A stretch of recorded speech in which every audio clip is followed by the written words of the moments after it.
Welcome into Attacking Third, presented by CarMax, the way car buying should be, alongside Sandra Herrera and Jess McDonald. I'm Lisa Carlin. Today, we are diving in to some players around the NWSL, shining a spotlight on them who are doing the dirty work, but not always getting the love. Don't worry, we're giving them love today. Plus, Week 1 in the Barclays WSL kicked off. We're talking winners, losers, surprises, everything that happened, and the biggest news of the day, NWSL trades. Spoiler alert, Jaedyn Shaw to Gotham. Don't worry, we're talking all about it today. We have a great show planned for everyone. Before we get into it, though, Sandra, Jess, good morning, friends. What's up? Jess, how are you? It's a great morning. The sun is out here in the Midwest. Mama is happy. I'm always happy when the sun is up. So great day. We're about to have a great discussion. I'm so excited to be here with the two of you. You have no idea. I love that I was able to bop on in last minute on this show. I'm like, yes, absolutely. Sandra and Lisa, yes, absolutely. I'm there. So it's always a joy speaking with the two of you. So Sandra, what's up, sister? How you do? How you feeling about Chicago right now? How are you doing? I'm so happy you mentioned it. There's no greater feeling in Chicago knowing that the Stars are the best team in Chicago right now. Like they might not be doing, they might not be up the table in the league. That is a sad statement. But as far as Chicago sports teams, they're the ones on the streak and getting a win. We're not going to talk about the Bears last night, but I'm doing great, bud. And I'm glad you brought it up because I loved you on that local call. I love that the Stars are putting together some good performances for you. They've owed you a couple because you've had to be on some tough games. Yes. So I'm glad to put it together for you. But yeah, shout out to our grandmas. We're hanging out at their at their respective homes. Hence my new background today, which is just a lovely little orange background. Mine too. Shout out to everybody noticing it. Shout out to the grandma's houses. I love this, the location for today. Guys, it is so good to be here with you chatting with this about all things women's soccer on Attacking Third. If you're watching us on Golazo Network, welcome in. We're happy to have you. If you're with us on YouTube, hey, join the combo in the chat. Like this video, subscribe. There's a whole conversation going on. Ask us your questions in there. We try to answer them on the show. And of course, if you're listening as a pod, thank you. You are the best. We can't do this without you. If you do always listen as a pod, come on over to Golazo one day. Come on over to YouTube. Check it out. See what the grandma house background is all about for Sandra and for Jess. Guys, let's dive into it because the biggest news dropped last night, shattered our Monday night plans. The North Carolina Courage have traded U.S. women's national team midfielder Jaedyn Shaw to Gotham FC for $1.25 million. This breaks the intra-league record for an NWSL trade that was just set a month ago by Ali Setnor. It's been reported by ESPN's Jeff Kassouf and confirmed by multiple sources. Absolutely surprising coming on a Monday night, considering just 3 days ago, Jaedyn Shaw started for North Carolina Courage and scored the lone goal for them in their 1-1 draw with Utah. Jess, what was your initial reaction when this news got dropped in our group chat last night? First of all, my jaw dropped at the numbers. I mean, what? How? But for a player like Jaedyn Shaw, there is a reason why she left San Diego, and that was to go to a club where she could mesh well with. You know, North Carolina Courage are very much so a possession-oriented team. They love playing in tight spaces, which at the end of the day is the kind of player Jaedyn Shaw is, really. Being able to play in tight spaces, combining in the final third. But for some reason, she just did not connect well with this team. And what makes this pretty fascinating, and I wish I had this type of decision to be able to make in my playing career, but just for her to not get things right with Courage, then she can go somewhere else. And she made that decision. This was her decision, and if this is a right move for her, good for her. And hopefully things work out for her at Gotham because we have seen what she can bring to the table. We know that this is a talented player. We just haven't seen it this season. And so maybe Juan Carlos Amoros will change things for her because I've seen him throughout his coaching career with Gotham FC turn players around into great players. Neely Martin went to Gotham FC from Racing Louisville, was not starting with Racing, and go to Gotham in 2023 as a 6, and she's an outside back. He turned her into a 6, and a NWSL champion that year. And Jalen Howell comes to Gotham FC this season, coming from Seattle and Racing Louisville. We don't see a player like Jaedyn Shaw developing in this league. Why? She's top draft pick, Herman Trophy winner at FSU, and look at her sprouting right now with Gotham FC. So I'm hoping Juan Carlos does the same for Jaedyn Shaw. So I'm excited for this move just because I've seen some positivities from him as a coach. And so this is from a player's perspective. I'm happy for Jaedyn Shaw, and I hope she learns something from him. And, she's able to connect really well with this Gotham side. And, she's going to be in there with Rose Lavelle also. Like, holy moly, like what a midfield right now. Wow.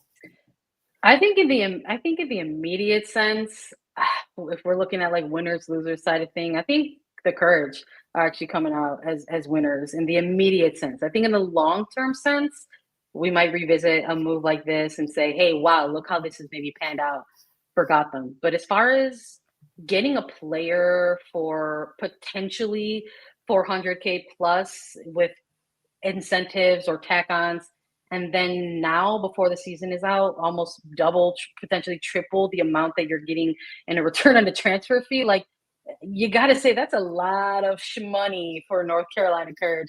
And in the immediate impact, like right now, since those are the winners, in my opinion. Courage are making something out of maybe nothing, because you have to look at how this went. The move played out for North Carolina Courage. Didn't play out well. For some reason, it just didn't click. Sanchez and Shaw and plugging in and plugging out. I mean, this is a player that eventually got relegated to the bench. And just now started to get back into the starting lineup. So maybe in that immediate sense, they're winning with this money. Where's it going to go? Who they're going to get? How are they going to build? Well, I mean, that's been the question all along for North Carolina, even in the past offseason. Who are they going to get? Okay, they get Shaw. How much is she going to be a goal scorer that they need? And it did not work out, whether it was the system or the style or perhaps a mental factor going into this for Shaw. This was one of her worst years that we've seen of her professionally, not being able to produce, not playing consistently, not playing confidently either. So this move for Shaw, great. A shakeup for her and what she's going to do. I mean, even in recent weeks with North Carolina, Shaw's been playing so deep as a 6. That's not where she wants to be. She wants to be a 9. She wants to be a 10. She wants freedom and creativity to go forward. And that's not what North Carolina was asking of her and putting her in those positions. But guys, $1.25 million for Jaedyn Shaw is a lot of money, especially considering the move for Ali Setnor, who #1 draft pick, U.S. Young Female Player of the Year, going to Kansas City with $600,000 to the #1 team in the league. And now you're getting Jaedyn Shaw at Gotham for $1.25 million. That is insane. That's so much money. That is, to me, a markup of a pricing that I am very confused where that's coming from. And if it's the business side of things for North Carolina, great job for them. As you mentioned, Sandra, that return on investment, huge, because they got a player in and they 7 months later shuffled her out and were able to double, triple their money. But I'm shocked at the $1.25 million. I don't think Jaedyn Shaw's performance this year warrants that much money for a record-breaking deal in the NWSL. That's insane, that amount of cash. It is. And I'm also kind of like, who's the financial advisor for Gotham? Can I get some of that? Like, what is happening here? Like, who's like just being like, you know what? Don't worry about it. 1.2 mil, got it. We got it in the books. Don't worry about it. We'll do it in incremental increments and all kinds of incremental payments, and let's go. And like, just make it, just make it happen. And I'm just like, goodness gracious, I would love some of that, advice as well. Like, to have the confidence and I guess to be able to just sort of have the book balancing in tow to be able to say at this point in the season, let's bring it. But it also brings up all of those questions. Like maybe it's immediate reaction. So maybe just like there's still silver linings for both. There's that kind of feeling where it's like, oh, what a win for both teams here. And that the Courage are getting this return in terms of dollars, and that Gotham is like adding to the depth of their squad in a playoff push. But what's it going to look like? Where she's going to play, to your point about playing in deeper lying roles more recently. And if whether or not that's her preferred position, or whether or not she was told that this is where she's got to be for now, this is where we see you for now. Well, I don't know if that changes at this point in time in the calendar for Gotham.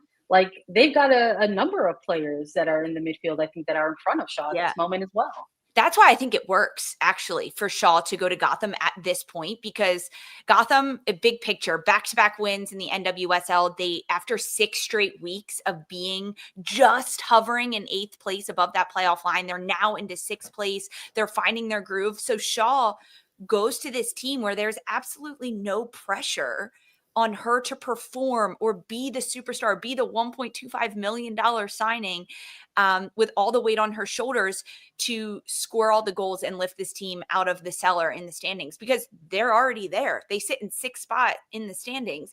So for Shaw, it's almost like, okay, I can come in, I can play some minutes, but it's not all on me to get this team in the playoffs. I am just here to supplement this team into the playoffs, which was not at all the case with North Carolina. I think there was so much conversation and talk last season. Okay, Shaw is going to change everything for North Carolina, bring it in. This is a young 20-year-old player.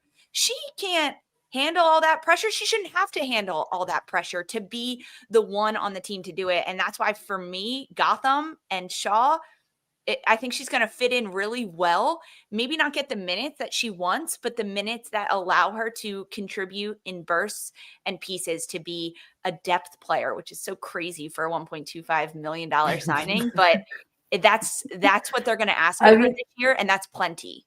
Look at the current in Senor. Like, that's kind of how that's playing out right now. Senor's coming off of the bench in moments for that Kansas City side. And it's wild to think that just like a month ago, we were talking about, wow, 600K intra-league move. And now here we are talking about Shaw smacking that number out of the park. Like, incredible stuff here. But when you look at Jess at Gotham and their midfield, their strikers, who they have, knowing that Shaw can play in a variety of roles, where is she going to fit in tactically? This is so tough. I don't know. This is a big question mark, because she's a very much so centralized player. So most certainly not out wide.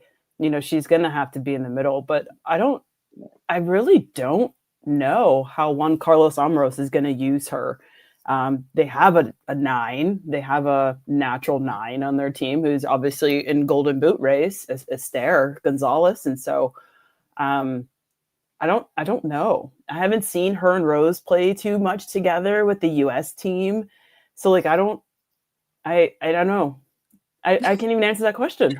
Maybe this is really part of that, right? Like, because the other side of these moves is like, per the CBA, like, none of this can be done without consent, right? Players have to be aware of these moves. They have to sign off on them. And so maybe there's a little bit of that, to your point, Lisa, like, taking some of that pressure off. I mean, in looking at how this season has played out for Shaw, she ended up getting relegated to the bench, I think, because of some of that pressure. I think the coaching staff at the time was like, we need to try to take some of this off of this kid. Like, you're not going to be the starter. Like, we want to see you build into games. Yeah, at one point, you know, Nahas kind of was shutting down some of the media availability for Shaw, to try to make sure that she didn't have her attention split and spliced into other places, like, just to sort of like make sure that, you know, alleviate some of the pressure.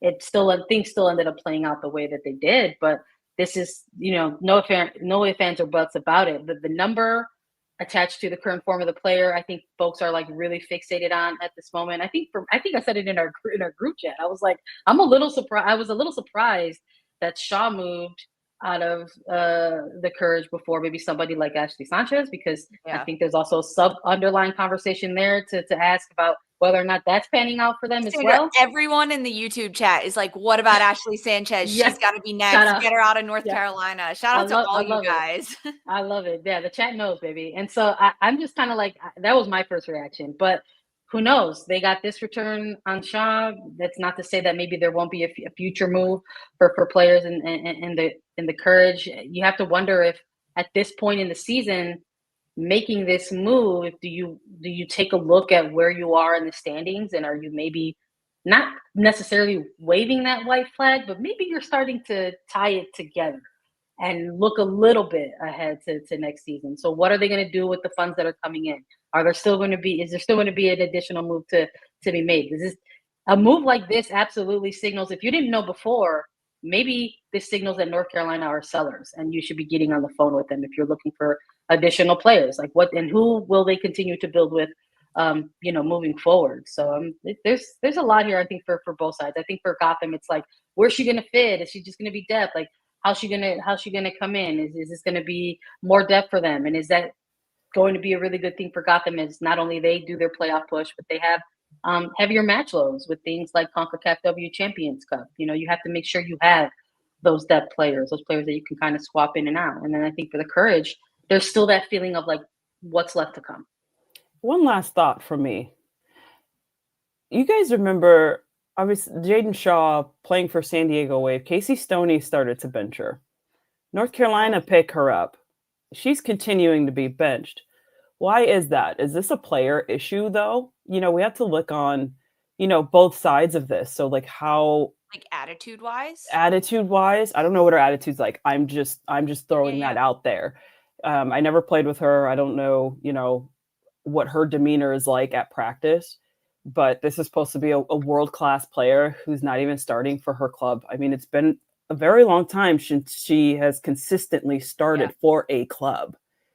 Mm-hmm. And this transfer fee absolutely just blew my mind for, someone who hasn't been performing this season, who isn't predominantly starting. She started a few times with Nathan Thackeray. But I'm like, is this a good move for Gotham as well? Because I have friends on Gotham who are great human beings who put in the work at practice. So this is going to be interesting for a player like Shaw moving from, club to club and not starting, and being able to get this transfer fee absolutely just blows my mind. This will be Jaedyn Shaw's third club in 12 months in one calendar year, going from San Diego to North Carolina to Gotham. However, Jess, you know this league better than anyone and how small it is, how people talk. If there is anything off the pitch happening with Shaw, attitude-wise, practice, whatever you want to speculate it may be, there's no way that Gotham doesn't know about that. And they either don't care or they're thinking that they can change it, right? But there's no way that it's not known if there is anything. Yeah, that's very, very true. We won't know until we see her. Yeah. And this move, not even officially official, spoken by North Carolina or Gotham at the time of this episode dropping and our recording of it, just been reported by Jeff Kassouf and ESPN. But we'll see, because so often we see club or players not be available for their club while things are happening. She played last week for North Carolina. When this trade is going to go through, when she'll be available for Gotham. These are all questions we have, Sandra. Absolutely. I'm here for it. I'm always open to listening to all the takes, as spicy as they want to be, as cold oatmeal as they can be. But I'm curious. I am curious how it plays out for player in particular, because I have to imagine, since we're talking about like some of the player side of things, like I have to imagine that that's also like equally frustrating. Like no one's gonna know more than the player themselves. Like, absolutely. Jesus, this is going to be my third club in a year. Like the presence of mind that's going to take inside of your head, is I can only imagine, because, I'm not a current player in one of the best leagues in the world. And so I do wonder if maybe we'll get a little bit of that from Shaw, a little bit of the chip on the shoulder type of play. I hope so. And maybe that's what Gotham wants. That's part of what they wanted, not just the potential high ceiling, high prospect of it all. Mm-hmm. They want a player that maybe they feel like they're back into a corner and need to box their way out. And we'll see. I hope we get to see it. Well, Gotham takes on San Diego at Snapdragon Stadium on the West Coast this Friday, 10 p.m. So potentially going against her former club in her potential first game with Gotham FC. We'll see. Jaedyn Shaw to Gotham. We chatted all about it. Don't go anywhere, though. We've got plenty more Attacking Third coming up.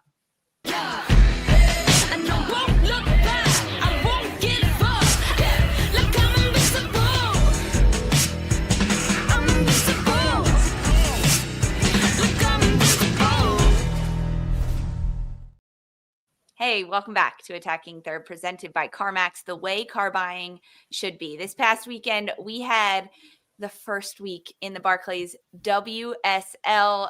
It was electric. Match day 1, we got to see superstar teams. First look, London City Lionesses, the reigning Champions League winners in Arsenal, take on some competition with London City. It was a very fun weekend, but let's talk about it and dive right in, because Arsenal against London City Lionesses was one of the biggest games over this match day 1. Ultimately, the Gunners take down the Lionesses 4-1. Sandra, is this the year that Arsenal is going to go toe-to-toe with Chelsea for the title? I think so. I don't ever want to keep too close of an eye on something like standings when it's literally just opening weekend for Women's Super League, but there's a bit of a recipe for this league. It's out there. People know if you're like invested in it, like, it's like, all right, top clubs have like a window of games that they can drop, and they may or may not be in the running for winning the league title. So I think that number is like 3. If you can't lose like more than like 3 games in Women's Super League and hope to win the title. And 3 so like is pushing it. 3 is pushing it. Yeah, that's like generous, right? Like especially with Chelsea in this league. So I think, look, the opening 20 minutes, opening half hour, it gave what it gave. It was absolutely like first game of the season, like kind of energy. It took Arsenal a little bit of time to kind of get adjusted. We saw some of those disjointed passes and things like that, but oh my goodness, I think once we saw Olivia Smith do what she can do, I think, and it just, the game just never came back to London City, and I'm sure we're gonna talk about their side of things, but I don't think you can take a look at this type of result, see a team make those adjustments in real time and say they're just gonna do fine in Women's Super League. I think they could potentially do more than fine. They could just maybe rival Chelsea, but we'll see. They can rival Chelsea. Absolutely. I mean, come on. I ain't sugarcoating this one. But that Olivia Smith goal, I'm happy you just touched on that, because homegirl dribbling at the top of the box and just rips one across her body, across the goalkeeper of her 90. Did you guys see the photo of her dad, like proud dad moment of her goal? So like cute. As a parent, I'm like, oh, that's so cute. Oh my gosh. Now I'm a huge Olivia Smith fan, and love her first name, by the way. But I think for Arsenal, they're the full package. We saw them hang on against Barcelona in the championship last season, and they're just transitioning in that vibe into this season. I think they're going to be a handful for Chelsea, and I will have my popcorn or maybe a beer ready for this type of game. But I think that Arsenal can definitely go head to head with Chelsea. I think this will be the best competition in the Super League this season. There were some first game moments for Arsenal, and you could tell where they were chances that probably they should have finished. Give it another month and they'll put those away. This game, if it played the exact same in just 2 months, maybe it would have been 6-2, right? Like 6 goals for Arsenal. I think there was a chance by an insane side volley by Chloe Kelly that she could have scored. It was so close though.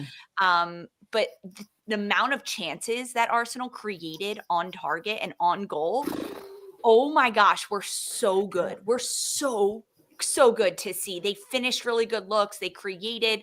I think that Olivia Smith is only going to grow and get better, not only in her own role, but being able to work with the other attacking threats around her and setting up her teammates to look really good. But they did lack that clinical bite, yet they still put away 4 over London City Lionesses, which says to me a lot about Arsenal and how they are going to contend this year. But meanwhile, for London City, this was our first look at a newly promoted team that had a lot of hype around them. So many new players. I think there were 6 first-year London City players in the starting lineup of this game. And throughout the whole 90 minutes, some gaps defensively, some poor marking. They were slow to react at time. You could tell that London City was a new team, and this was a competitive competition that they were being tested against I mean, being compared to the best in Europe, in Arsenal that just won the Champions League just a few months ago. It says a lot about how London City Lionesses are going to fare this season, because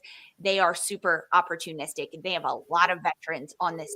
And Aslani having the wherewithal to take a chance in the box, to be pulled down, to earn a penalty and score, go up against Arsenal first, I think says a lot about the veteran and the leaders and the moment that London City has and is. But to do it against the European champs, it's a tough look. But I just got to say, I love these kits. London City is looking it's sweet fire out there.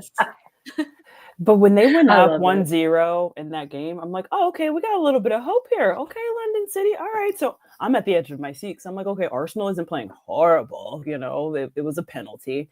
You know, I'm at the edge of my seat. And then here comes Arsenal, you know, just opportunity after opportunity after opportunity. And obviously some went in, four goals went in. But I'm just like, ooh, London City, y'all had me for a minute. But I think that...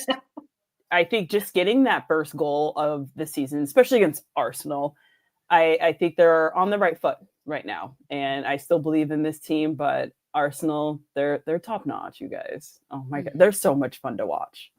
So much fun. I think for, you know, I think to Arsenal's credit, like watching them say, like, just see the point in the game where they're just like, never mind. That was just practice run. Like we needed like 20, 30 minutes to work ourselves into this. Yep. This is in fact who we're going to be this season moving forward. And Olivia Smith, like to the point of like being that catalyst for the change of the game. And I mean, we're coming into this segment talking off of Jaedyn Shaw, where we talked about ideas and elements of pressure. I mean, what a way to kind of immediately remove some of that for a player that had set a transfer fee record of her own during this year, and getting into the mix, making sure that you score, with the opportunities that you're given. It showcases her skill set, how she can play a bit fearlessly, leave some defenders in the dust, can create her own shot, just makes Arsenal that more dangerous, and their ability to take over games with the attacking that they now have. And I mean, let alone Blacksinius coming off the bench and getting 2 assists in 15 minutes. And I think on the other side for London City, it's almost kind of like a good thing, a silver lining for clubs like Arsenal, or looking ahead, Man City, that those more top clubs are going to have those earlier games against London City, because they are also a team that are going to try to figure things out. Like, I think we all are in agreement that they are going to maybe do some surprising things this year, that maybe they could be a team that could steal some points off of those, those top clubs. But I think for now, in these early phases of the season, it's really just like knowing that it can be rocky at the beginning, but experienced players will maybe help kind of bridge some of that newly promoted gap. Even if we did see this game really get away from them after a half hour. So despite the tough early schedule, I think that could be a silver lining. And I think down the stretch, it's not going to be so much about like winning the league at a certain point, but just like making sure that you are here to stay. I think that is the goal for London City, to be a mid-table team, to compete. And I do think they will, based on some of the vets that they do have on the Lionesses roster. And for Arsenal, this is a great start for them. 4-1. We think they're going to contend, Jess, against Chelsea. But reminder, there was a 12-point gap at the top of the table between the Blues and the Gunners last year. And Chelsea, man, they picked up right where they left off last year. And they took on City, a top of the table team. It ends up being 2-1 to Chelsea. I think that under Sonia Bonpastor, we are now also going to see tactical flexibility, because we saw a new formation, a 3-1-4-2, a 3-5-2, whatever you want to call it. But this new 3-back with Ellie Carpenter playing in the wings as a wingback player, fantastic. Carpenter in the wide areas in this system allows her so much movement, so much freedom to get forward, to assist on the opening goal to Aggie Beaver-Jones. I mean, I knew this move was going to be great, but to see it come to fruition in this first game, getting a win over City, Jess, to me was like, check. Well done, Bon Pastor. Well done, Ellie Carpenter. Well done, Chelsea. Oh, man. What I kept thinking when she assisted that goal, I'm like, what a fantastic team goal. This just wasn't Ellie Carpenter. Obviously, she was out wide on an island, basically, and then outside back came in kind of late. She was able to get in line and just blast it across the frame of the goal. But what a great run. That is such a difficult goal to score because Ellie Carpenter shot it as a cross. Like that's how hard of a ball she played into the box. But the ball leading to the goal, I think that, or the way that they were moving the ball leading to that goal, I'm like, Chelsea's also the full package because overall, great team goal. Y'all, they just picked up Alyssa Thompson. They got Germa in the back. They got Kat Macario. I mean, they are like Sam Kerr coming back. Sam Kerr available for this game, and we didn't even see her. Oh, man. Could you imagine? This is unfair. I mean, I'm talking about Arsenal maybe being able to go toe-to-toe with Chelsea, but now that I'm naming all these players that to Chelsea, I might take just a little bit of that back because Kat Macario, Alyssa Thompson, Sam Kerr, I mean, like these players playing together sounds so scary. It sounds nuts. Okay, you guys know I love a fun fact. I love a stat. So in this game for Chelsea, they created 8 shots, 3 shots on target, and they still scored 2 goals. Their expected goals was lower than Manchester City, but 8 shots in this game for Chelsea is the lowest for Chelsea since February of 2021. Over 4 years ago, Chelsea has not produced as few shots as they did in this game against Manchester City, and they still won the game, and they didn't even have like half of their attacking threats on the field. It's silly. That's silly. What? They don't. The fact that they're showing that they have so much, because not only do they have an incredible roster from player 1 to player 20 something, but that they don't need much. Like they don't need to do much to just make sure that they're taking over the game, dominating it, and walking away with all 3 points. I mean, not to get into foolish hours here, but they literally scored every goal in this game, including Man City's. Like it's just like it was a forced own goal for Charles, unfortunately.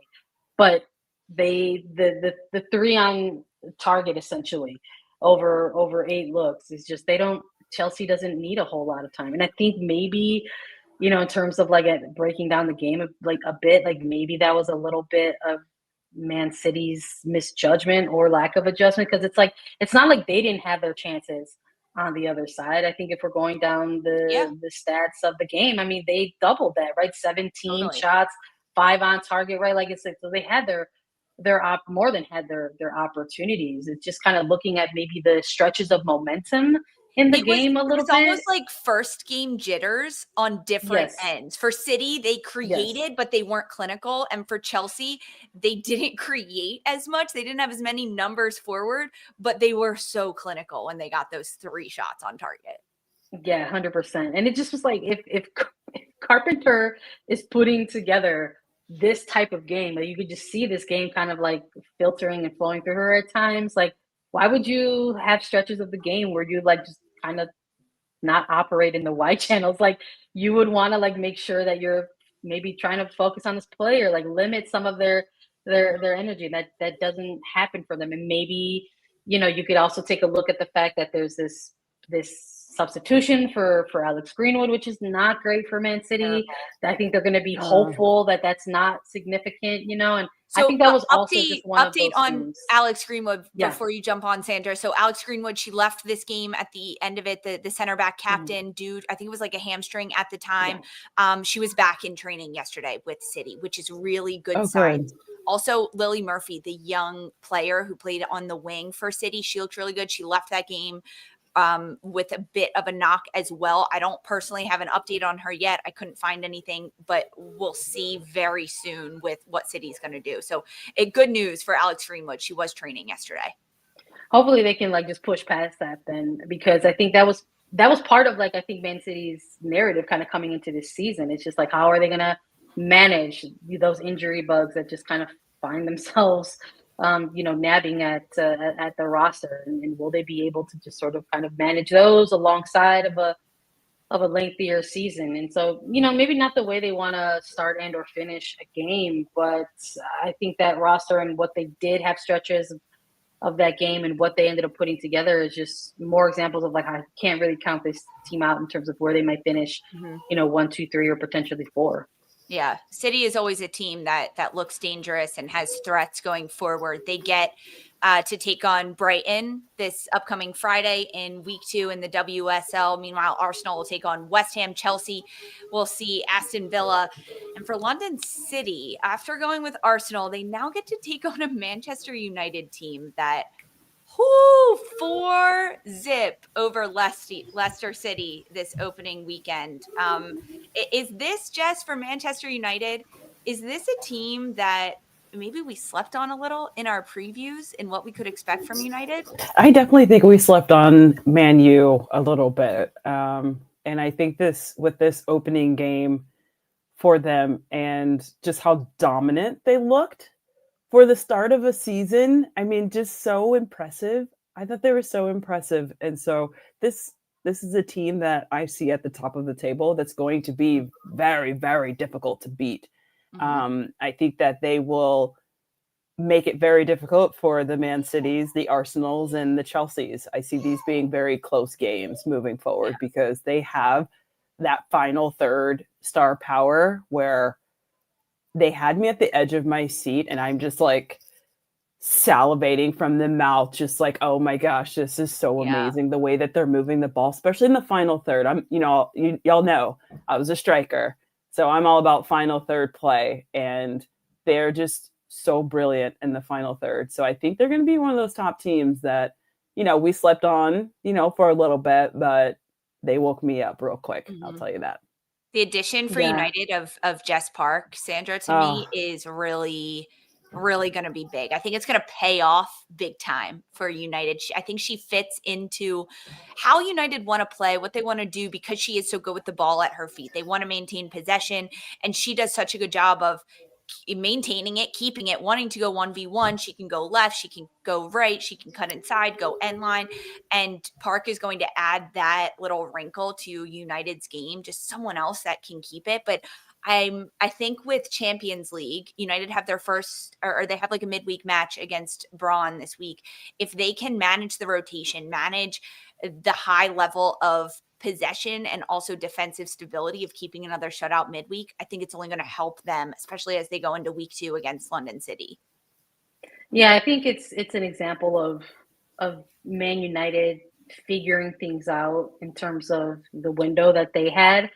It's unfortunately, it's like things don't click sometimes. We're again coming off of a segment where we're talking about how players plug into certain areas, maybe just don't work out for club. And I think for some reason, like the Grace Clinton and Ella Toone lack of chemistry, like maybe that doesn't matter at this point because it's like they figured it out and now they've got Jess Park and now Ella Toone is just for some reason just like making these statements in an early game, an assist, a goal, and it doesn't it makes you success makes you quickly forget about maybe what didn't work out in the past.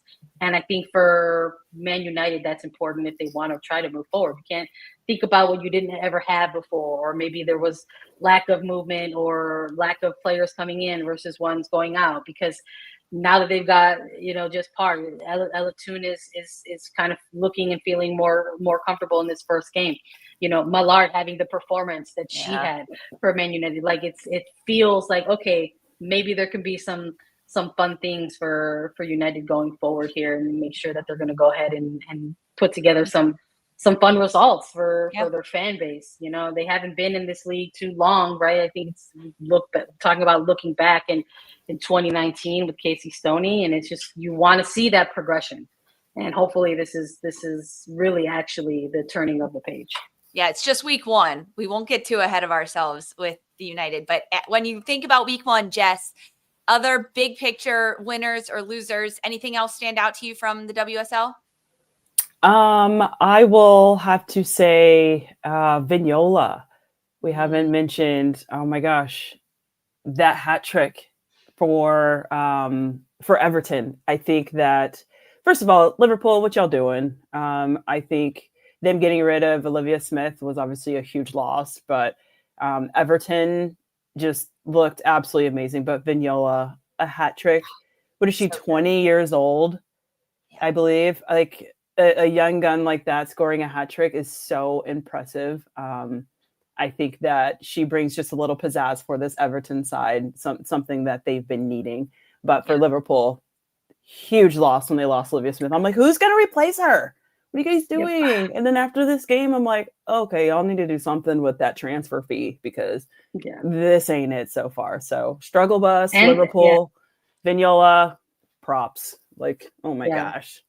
Smith and Hines. Like they lost Smith and Taylor Hines to Arsenal. So I think folks were waiting to see what they were going to do with it, right? And now it just sort of feels like, oh, well, maybe the winter window is going to be where it's at. But if week one is anything to go off of, it's they're going to have to change something very quickly if they're Liverpool. Liverpool absolutely has to. They take on Leicester City this upcoming Sunday. It was a tough one for them this past weekend to start the campaign on a 4-1 loss to Everton. And absolutely, it was the Ornella Vignola show happening at Everton. Watch that player. Watch her. See how she can progress. She's a Spanish youth international player. Can she break into that senior national team? I think that's a big player that people need to keep their eye on. Ornella Vignola with Everton. All right, that's it for our WSL chitter chatter that we have done today. We're going to wrap up some NWSL player spotlight on the other side. Stick around. We're giving love to players that deserve it.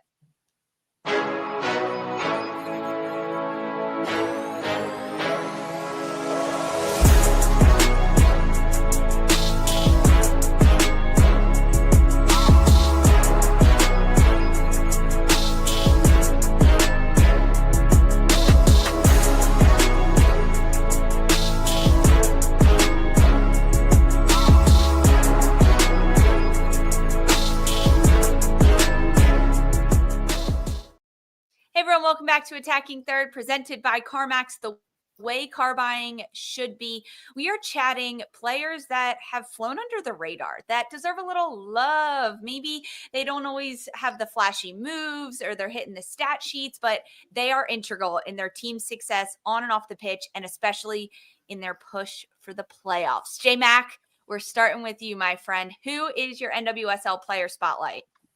I gotta go with my girl, Jordyn Bloomer, in net for Racing Louisville.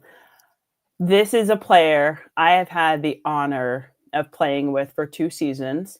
I watched her go into the A-League in Australia to go play for Western Sydney Wanderers because she's always been backup keeper to Katie Lund. But at training, every training, strikers, we're shooting, and Jordyn Bloomer was a very frustrating keeper to shoot against, and that is massive credit to her. So I witnessed her journey, being patient, just waiting for her time, because I see this young woman with so much talent just not given that time yet.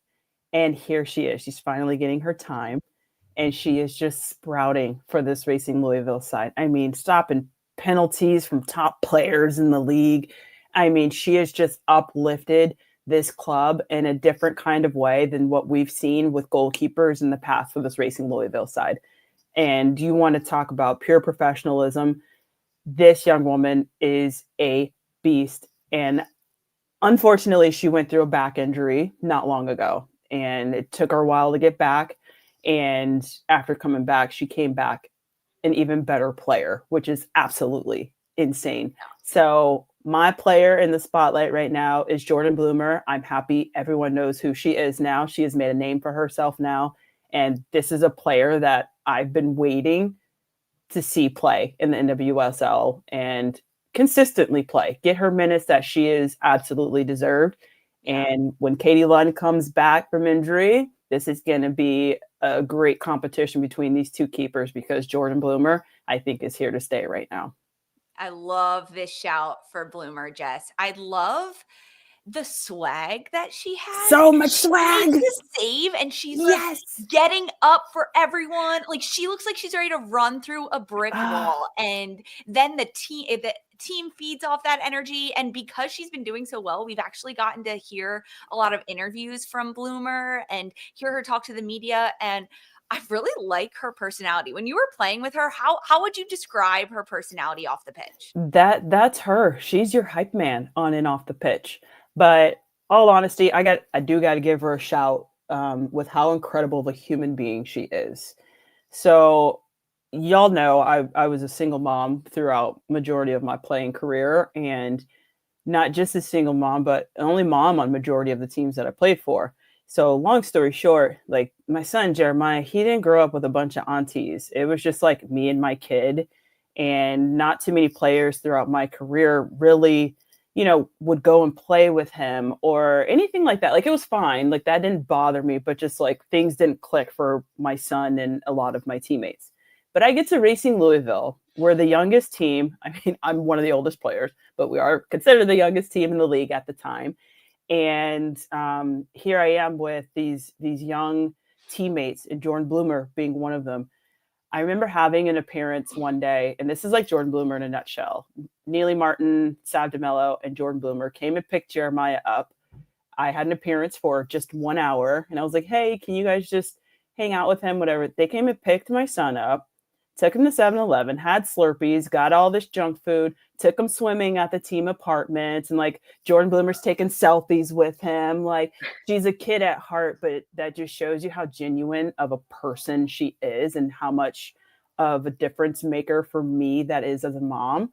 And she's just absolutely incredible. Like, I still text her to this day, and just because she's one of those people that I want to continue to have a friendship with longevity. And just because she just brings so much pizzazz into my life, because she's a bubbly person and a great human. So Jordyn Bloomer, she's absolutely fantastic of a person.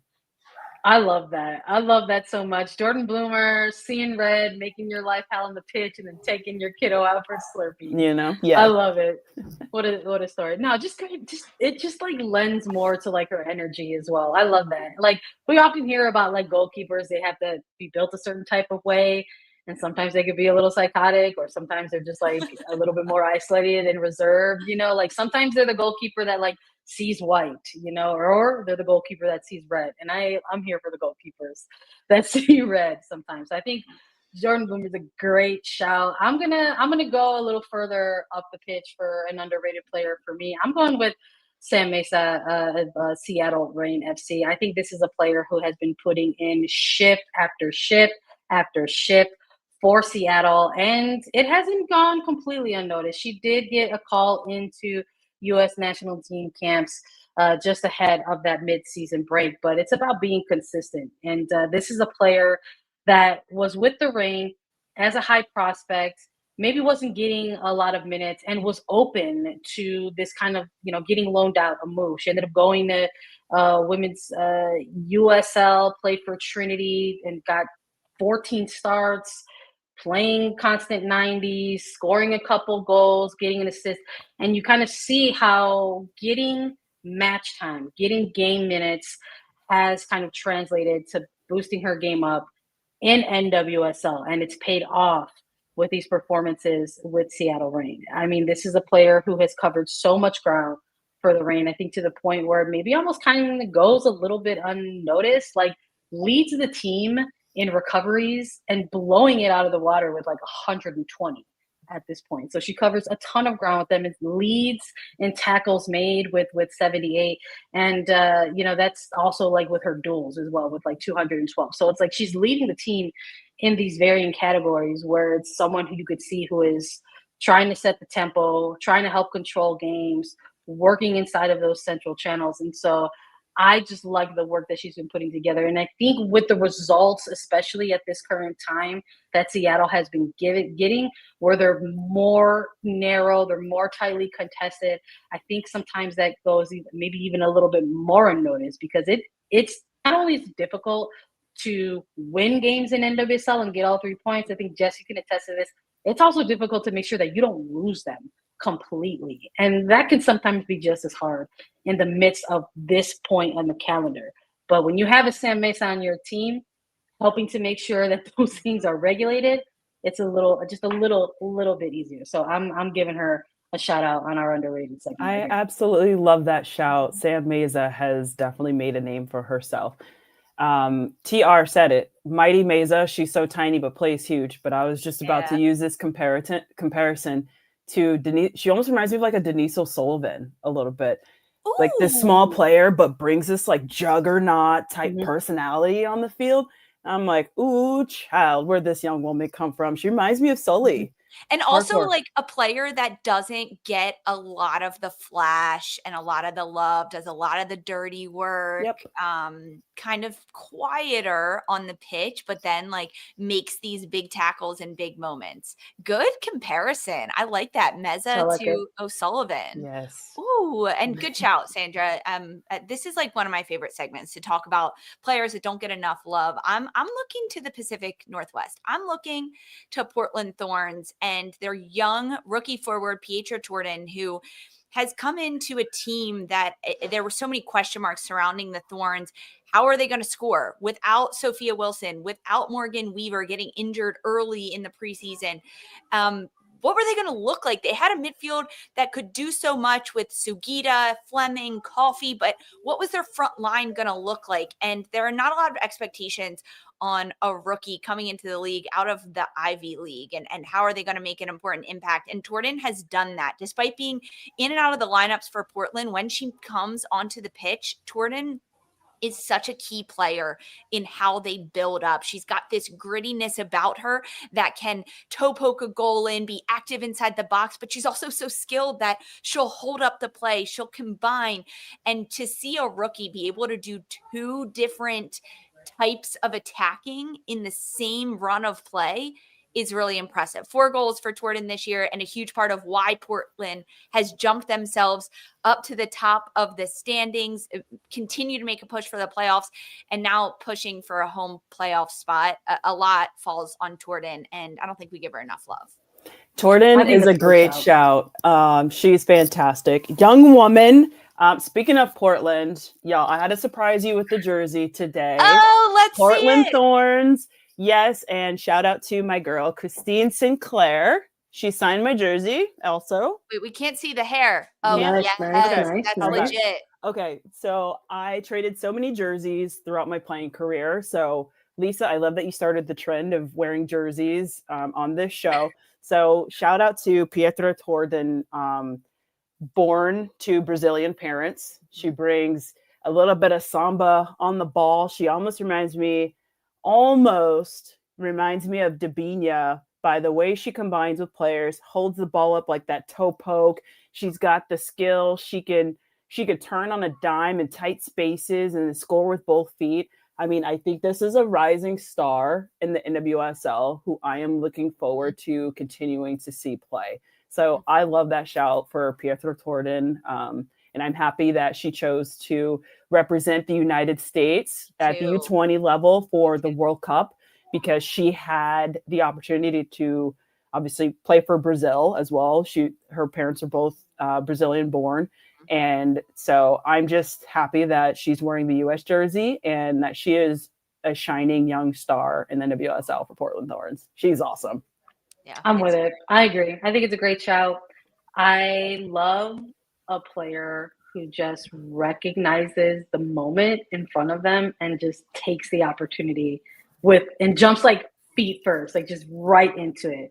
And you could see that anytime this player plays. You know, those are the conversations that take place leading into a season. Jess, you know this, like the staffs lay out what their hopes and dreams are for you. Here's some realistic goals that we want to see, you know, on the pitch from you and what we think you can do, and taking that and like probably smashing it, right? Because what could you really assign this player, you know, ahead of a season in front of her that she might not even know what to expect from herself. So I love a player that just takes that opportunity by the shoulders, shakes it up, and goes. So I think these are all great shots. And I love that we chose players from like different positions on the pitch. Yes. And for Portland, they didn't know that Weaver was going to be out when they signed Tordin back in January, right? They didn't know her role. She didn't know her role. I love these shouts. All right, Jess, you win with the coolest jersey of the day. I was trying to compete with Houston and their purple kit. No, you win a Sync signed kit. You teased it, and I know that we got to wrap up the show, but I have to know, you did so many jersey trades during your career. You played against legends. What's your best jersey trade that you have? Martha. Sorry, she's the GOAT. I have her Orlando Pride jersey. I traded with her my second to last season playing because I'm like, I have to get her jersey. And I was not shy about it. I'm like, hey, can I have your jersey? Can you sign it? Okay, thank you. And she was just so wonderful and so nice about it. So Martha, but it's hard because I have some other great players as well. I have Carly Lloyd, Megan Rapinoe, Tobin Heath. I mean, y'all will see those. I'm gonna start trying to wear them more often on the show. Are those national team, Lloyd, Heath, or are they club? Those are club. Those are club. Sick. Yeah. But I traded Lynn Williams with national team though, so we were in camp together. Me and Lynn Williams, Lynn Biondolo, and I have Lynn's. So yeah, that's pretty cool. That's like a shout back to North Carolina days, you and Lynn. Yep. The dynamic duo that will forever live on in history in the NWSL books. All right, Jess, that was just a sneak peek. One day we got to have a whole episode where we just talk like jersey kit swaps. I'm down. Like, all the pros that we have on A3. That would be a lot of fun. Guys, let us know in the chat, in the comments, what you think some of the best jersey swaps ever would be, because it's hard to rival with Marta right there. This was a fun episode. We got to talk Jaedyn Shaw to Gotham. We got to talk WSL, NWSL, and don't worry, Attacking Third is going to be back September 11th. This Thursday coming up at 11 a.m. Eastern time, because big matchups in the NWSL coming up. Kansas City, number 1, taking on number 2, Washington Spirit. And then North Carolina against Angel City. That game is going to be on CBS. So we'll preview the entire weekend to come. That's on Thursday at 11. So we'll see you then. For Sandra, Jess, and Mark, I'm Lisa. This was Attacking Third.